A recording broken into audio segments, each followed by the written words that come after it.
So how did I get in documentaries? Well, I was like 10 years working with Dennis in dramatic films. And then there came a time where we were both individuals and we were both directors. And he got some offers to direct at studios at a time when I didn't get an offer. And David Walper was starting up. David Walper, who became known as Mr. Documentary. And an opportunity existed to go in and make some films for him, which I did. And then once you start being successful in one area, then you get other work and offers and so forth. And I was 2 years with Walper as an independent filmmaker, but working on his productions, and then started my own company. Actually, my first job after a time out of war was to be hired by Charles Lawton to direct the second unit of Night of the Hunter, which I did. And then he was going to go on and direct The Naked and the Dead, a war film, obviously. And he hired Dennis and me to do the screenplay, which we worked on for a year. So war, from a time out of war to Naked and the Dead, became, you know, a staple or whatever. And war is inherently dramatic.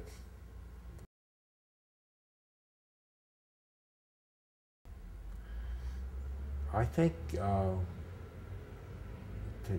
kind of generalize, for me, it consists of many things, including access. It's very, very important.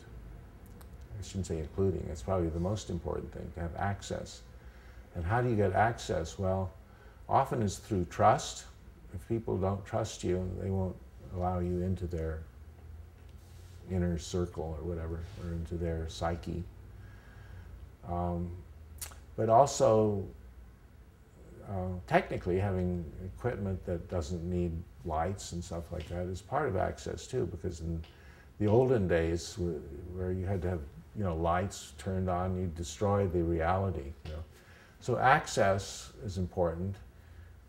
Having a great subject is always important. If you don't have a great subject, forget it. What's the point? You know? Okay, great subject, access, and then capturing, being skillful enough to capture the reality in cinema verite anyway. Capture the reality without trampling it, without imposing yourself, without obliterating it. And that's a skill. It's almost like a basketball team, you know, where if you had to plot out, you have to move there. It doesn't work. You have to feel it. It's almost like a sport, particularly cinema verite, okay, to get everything without, okay, being invisible is what the third thing, okay, I would say. And I often tell people, if I'm filming them, you know, after hello, hello, hello, we're here, we're going to film, and then I tell them we're invisible. And so I don't want them looking at the camera. And if they look at the camera, fine, but they need a little guidance, like forget about us, we're invisible. And oddly enough, you become invisible. And when people are engaged in something important to them, they don't care about, they don't give a shit about cameras or anything else. You know? And you can actually get in and sometimes very close to people, and they don't even know you're there. I filmed Aaron Copland in an actual concert, and Eric Darstad, my longtime friend and cameraman, was in white tie and tails in the string section filming him.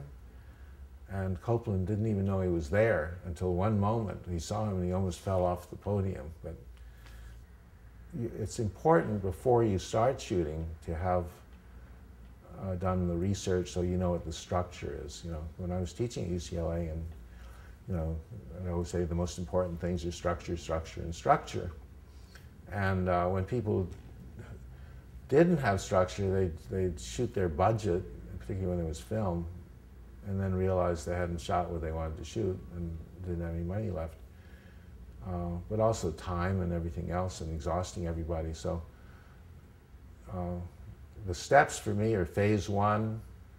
Before you do any shooting, you do research, and you then, with all the stuff that you found, then formulate some kind of a treatment, outline treatment, So you can, on paper, see something that has beginning, middle, and end, and know where it's going. Then, and still leaves a lot of room for discovery and opportunities, but then you shoot. And in the editing room, okay, this is where the real art of film is, because it makes all the difference, you know, just, and you go through many, many iterations and cuts, so you finally get to the point where it's as good as it can be.